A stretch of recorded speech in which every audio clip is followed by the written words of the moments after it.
Thank you for joining us today on Black Investments Matter. I'm Antoine Anderson, and today we're going to be talking about the real estate boom that's happening right here in Metro Atlanta. Is it a boom or bust for Black American homeowners? Stay tuned.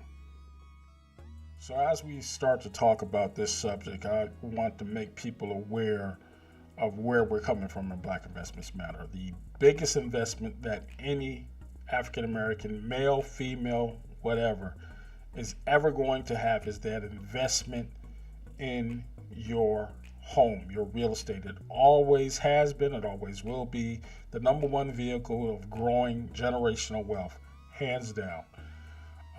That said, obstacles to African American home ownership have always been present. They have been lobbied at us through the redlining that was going on since the 60s, meaning that African Americans would only be allowed or be um, uh, shown houses in particular areas where you're not so integrated, so to speak, with other ethnic groups. You're going to be redlined into these areas. Then you had the problem in the 80s of gentrification. Well, that meant that the wealth that some African American families through the 60s were able to accumulate through their real estate was now being snapped up at bargain prices because the values of those homes had dropped because of high crime rates, number one, in those areas, high unemployment rates. Um, it's just a constant attack on home ownership in the African American community. Now, the new problem, as it's been reported by some of the major news articles, is the real estate investment trust applications, like the ones I'm advertising on Black Investments Matter. Now, on the surface, you have a way to generate passive income by buying shares of a house instead of going out and buying an entire house and acting as a landlord. You and maybe 10 to 100 other people can go in $10, $100 at a time for a share of a house, and you each get paid dividends basically off of the rent that's collected monthly on the house. Now, why is that profitable? Why is that a good idea? Well, right now Metro Atlanta is in a housing crunch. There are so many people moving down here that they have to have somewhere to live. Unfortunately, we haven't built as many houses as the growth that's come down here with the movie industry, with all the tech industry, the electric vehicle industry with Rivian. It's just a lot going on down here, which is a good thing normally. But when you're talking about housing and affordable housing at that, it becomes a crunch. Enter the real estate investment trust apps and the single family rental corporations, that is. They are buying up these houses at breakneck speeds.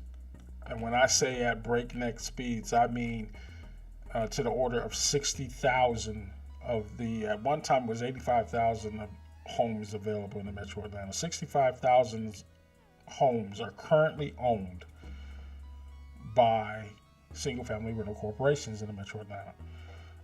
And they are targeting, three guesses on this one, majority African American owned communities. These are communities that are going to have the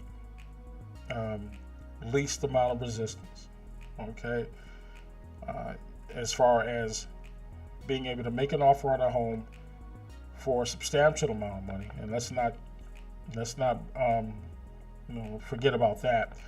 I'm going to underscore the fact that if you owned a home and grandmama say paid $60,000 for that home back in the 60s, and now it's worth $280,000, $300,000. Somebody's throwing that $300,000 in your face. Yeah, you might take it. But the problem with that is, where do you go to buy another home when the average home price in Atlanta is now closer to $400,000. This is a major issue in Metro Atlanta, where people are literally being priced out of the American dream. So, like I said, with the gentrification that happened 10 years ago, a generation before that, redlining, the ongoing issues with lending in the black community, it is going to do nothing but exacerbate the wealth gap in this country. The more of us that are renting, meaning not getting any equity out of the home, not being able to generate that wealth that you need, not having something to pass on to your kids other than, debt and a couple of collectibles. That's not a good look. There has to be some protections put in place for those people. Now, granted, again, I'm speaking out of both sides of my mouth because I'm promoting one of those vehicles that are being used to exploit African American communities, and that is the real estate investment trust companies and apps that are buying these properties up, both commercial and residential, at breakneck speeds.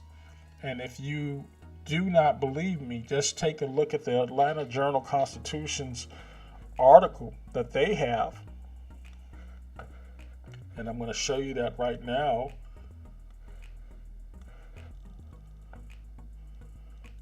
And it is was written by Brian Eason and John Perry, February 9th, 2003.